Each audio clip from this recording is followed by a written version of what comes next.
ना पूछ परीज़ादों से ये फेरी कैसे पकड़ी है। अच्छा जी, बड़ी मुश्किल से ये मैंने फेरी पकड़ी है और सफ़र जो है वो शुरू हो चुका है बुरसा के लिए। बुरसा के बारे में यकीनन आपको पता होगा कि सल्तनत उस्मानिया का ये पहला कैपिटल है।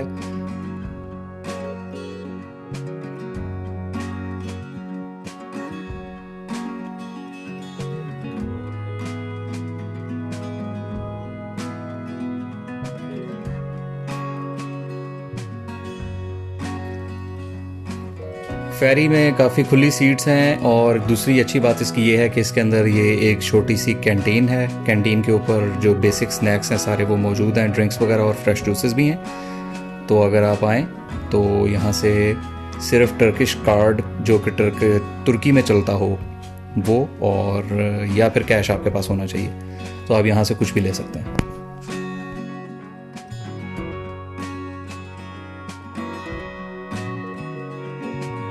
जो हमारा सफ़र है वो शुरू हुआ है एमिनोनू से।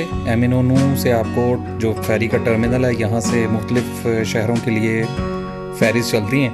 तो बुरसा के लिए जो फेरी है वो आपको मिल जाएगी यहाँ से। और फेरी का सफ़र वैसे तो आप बाई रोड भी जा सकते हैं, लेकिन फेरी का सफ़र ज़रा मज़े का होता है, एडवेंचरस। मैं पहुँच चुका हूँ जी बुरसा, और मेरे अकब में जो आप देख रहे हैं ये वो फेरी है जो हमें इस्तांबुल से लेके आई है बुरसा।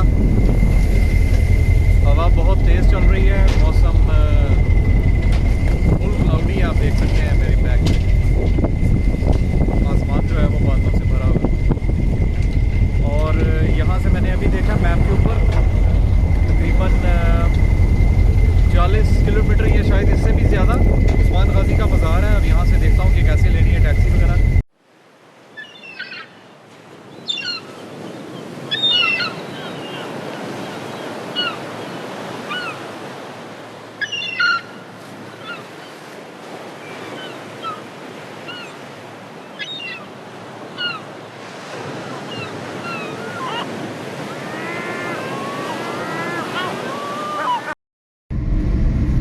नहीं जी, हम इस वक्त जा रहे हैं मुदनिया की जो पोर्ट है बुरसा की, उससे टवर्ड्स उस्मान गाजी का मज़ार।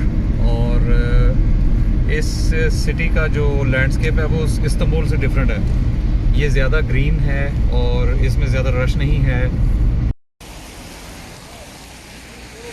ले जी, पहुँच चुके हैं हम उस्मान गाजी के मज़ार के ऊपर।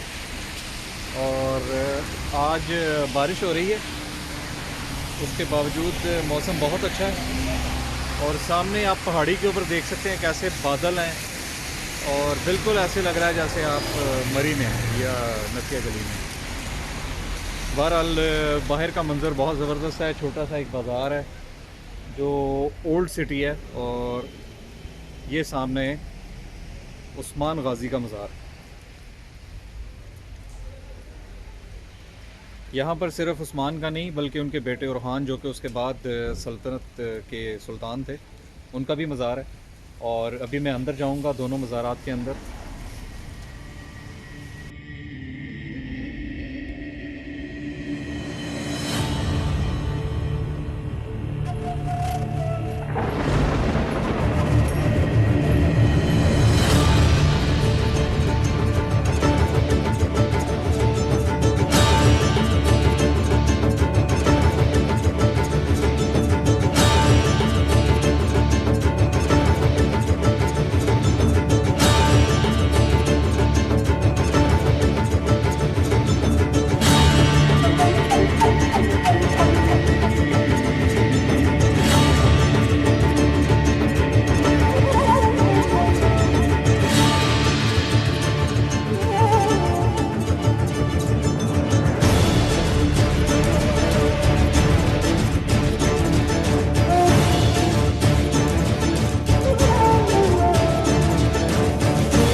लेकिन जी उस्मान गाजी के मज़ार को पर फातिहा खानी के बाद मैं आ गया हूँ बाहर। बारिश हो रही है और ख़ज़ां जो है वो शुरू हो चुकी है। बैक साइड पे आपको दिखाता हूँ, दरख्तों के ऊपर पीले पत्ते मेरी शर्ट से बिल्कुल मैच कर रहे हैं। और बड़ा ज़बरदस्त मंज़र था जी। मैं यहाँ पर बड़े अरसे से आना चाहता था। मैं आपको बताऊँ कि मैंने सिर्फ ये अभी ड्रामा से नहीं, बहुत बचपन से इसके बारे में पढ़ा हुआ था, सबके बारे में। और हर बंदे का एक ख्वाब होता है किसी न किसी दूसरे मुल्क का, जो उसके जहन में होता है कि मैं यहाँ जाऊँ। मेरे जहन में बचपन से ही तुर्की था। मैंने इस्तांबुल के बारे में, बुर्सा के बारे में और बाकी जो शहर हैं तुर्की के, अंकारा के बारे में काफ़ी कुछ पढ़ रखा था। और जब मैं बहुत छोटा था तो उस वक्त से ही मेरा एक ये कह लें कि ख्वाब था कि मैं इस जगह को विज़िट करूँ। तो आज वो पूरा हुआ, बहुत अच्छा लगा। बाहर अभी मैं जाऊँगा, बाज़ार विज़िट करूँगा। और ये जिस जगह पर उस्मान और ओरहान गाजी का मज़ार है, ये जगह बड़ी पीसफुल सी है। ये है जी बुर्सा सिटी का व्यू। और इट इज़ जस्ट लाइक कि आप दामने को ऊपर खड़े हैं। दामने को ज़रा ज़्यादा हाइट पे है, ये ज़रा कम है, लेकिन यकीन करें सीन बिल्कुल वैसा ही है। सारे शहर का नज़ारा नज़र आ रहा है इस वक्त यहाँ से।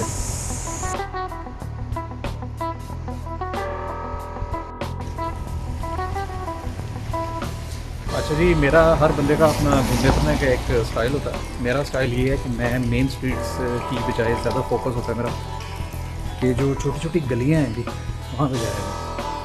तो ये बिल्कुल उस्मान गाजी का जहाँ पर मज़ार है उसके पास ही एक गली के अंदर मैं घूमती हूँ, क्योंकि यहाँ पे आपको एक तो ज़्यादा रश नहीं मिलेगा और जो शहर की डिटेल है ना, रियल डिटेल, वो आपको इन गलियों में मिलेगी।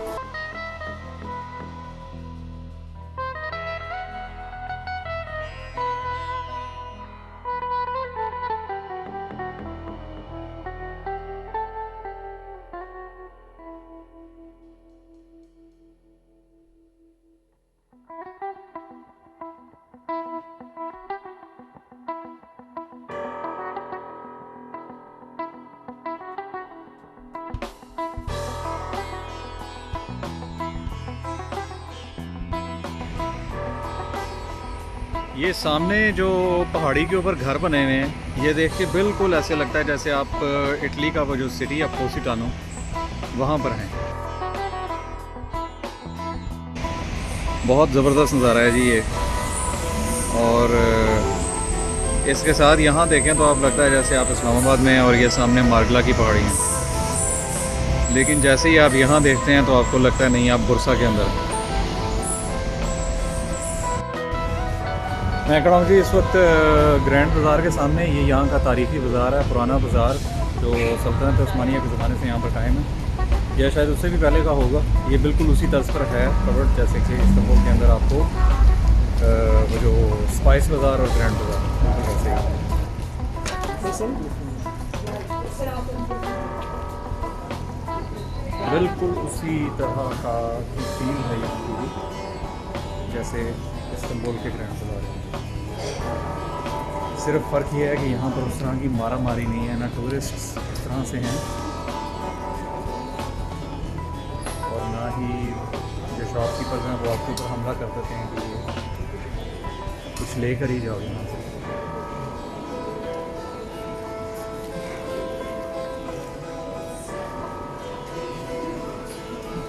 इसके अंदर बुर्सा कबाबी, और ये बन रहा है जी कबाब। ये हैं यहाँ के उस्ताद जो बना रहे हैं कबाब, और ये स्पेशली इसके अंदर कबाब के लिए इसको बना रहे हैं। It's quite fresh.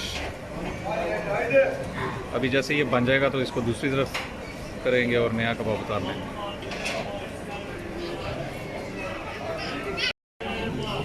रहे हो ना खर्चा करा के मेरा। ये है जी यहाँ का फेमस इस्कंदर कबाब। इस्कंदर कबाब मैंने इस्तांबुल में खाया था एक दफ़ा, और उसके बाद मैंने स्टॉकहोम में भी एक जगह एक टर्किश रेस्टोरेंट से खाया था, बहुत अच्छा लगा था। लेकिन सुना मैंने इसी के बारे में था कि ये यहाँ से बहुत अच्छा मिलता है। इसके साथ ये ट्रेडिशनल योगर्ट ड्रिंक आयरन साढ़े वाली लस्सी, और अब मैं इसको ट्राई करूँगा और आपको बताऊँगा कि ये कैसा है।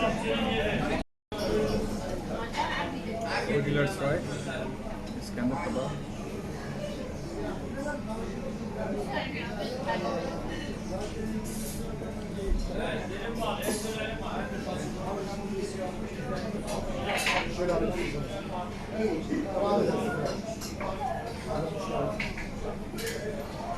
वेट करो वेट करो।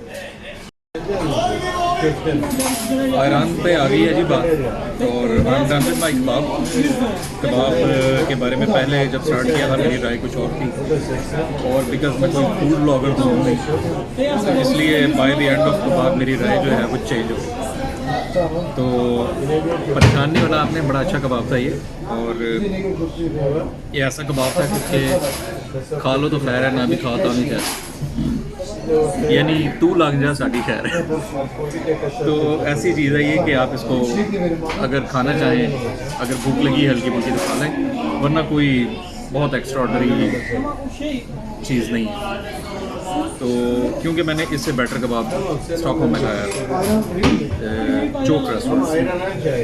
बहरहाल जी, बाहर का माहौल आप देख रहे हैं बिल्कुल ऐसे जैसे अनारकली बाज़ार, एक लोकल सी स्ट्रीट है, लोग बाहर खड़े होकर रेस्टोरेंट के अंदर आने के लिए आपको दावत दे रहे हैं, और बड़ा क्या कहते हैं एंथुसियास्टिक किस्म का माहौल है, फुल जिसको कहते हैं ना एनर्जी वाला। एक छोटा सा वाक़या भी हुआ है, मैं अभी खाना खा रहा था, मैंने खाने का जो वीडियो थी वो स्टार्ट की, तो आई थिंक मुझे नहीं पता वो कहाँ से थे, लेकिन मेरा एक अंदाज़ा है कि शायद इंडिया से थे। और एक साहब थे और एक खातून थी बहरहाल। तो उन्होंने जब अपना खाना ख़त्म किया तो वो थोड़ी देर के बाद खातून मेरे पास आई और उन्होंने मुझे आके कहा कि प्लीज़ आप अपने चैनल का नाम बताएं। बहरहाल मैंने स्पेशली आकर पूछा, आपका बहुत शुक्रिया जी, थैंक यू सो मच। अगर आप देख रहे हैं, आपने पूछा, आपने इंटरेस्ट लिया।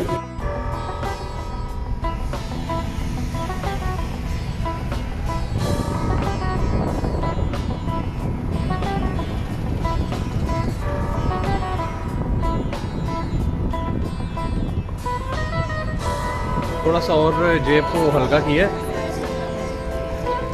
लाले ने 2 टर्किश लैम्प्स, हाय हाय, बहुत सोचा था नहीं लूँगा क्योंकि पहले ही बहुत ले लिया था, यानी पैसे खर्च कर लिए थे, लेकिन बहरहाल मैं नहीं रुक सका, मुझे बड़े अच्छे लगे। तो मैंने बुरसा की इस पुरानी जो मार्केट है यहाँ की अनारकली बाज़ार, वहाँ से मैंने ये ले लिए 2। अभी मैं जिस जगह पर मौजूद हूँ इसे कहते हैं जी उलू जामी।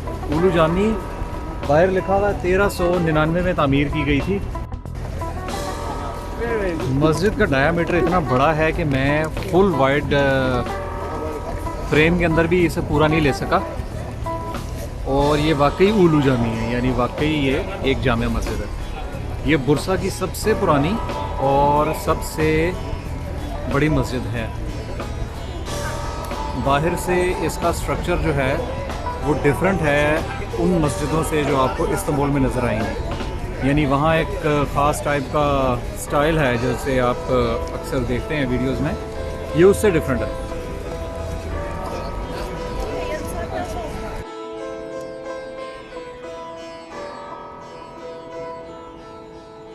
अच्छा जी, ये सिर्फ एक फाउंटेन नहीं है, ये वज़ू खाना भी है। यहाँ पर अगर आप नमाज़ अदा करना चाहते हैं तो यहाँ से वज़ू करें और नमाज की अदायगी करें।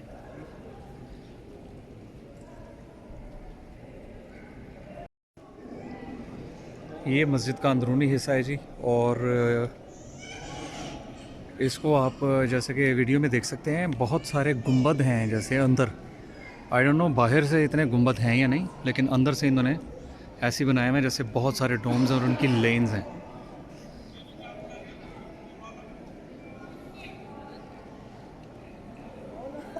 ख़वातीन के लिए ये सामने वाली डिवीज़न से पीछे ख़वातीन की सारी जगह, जहाँ पर वो, और ये मैंने हर मस्जिद में यहाँ पर देखी है कि वो वहाँ पर ख़वातीन अपने आराम से फ़राइज़ की जो है अदायगी कर सकती हैं, नमाज वगैरह अदा कर सकती हैं।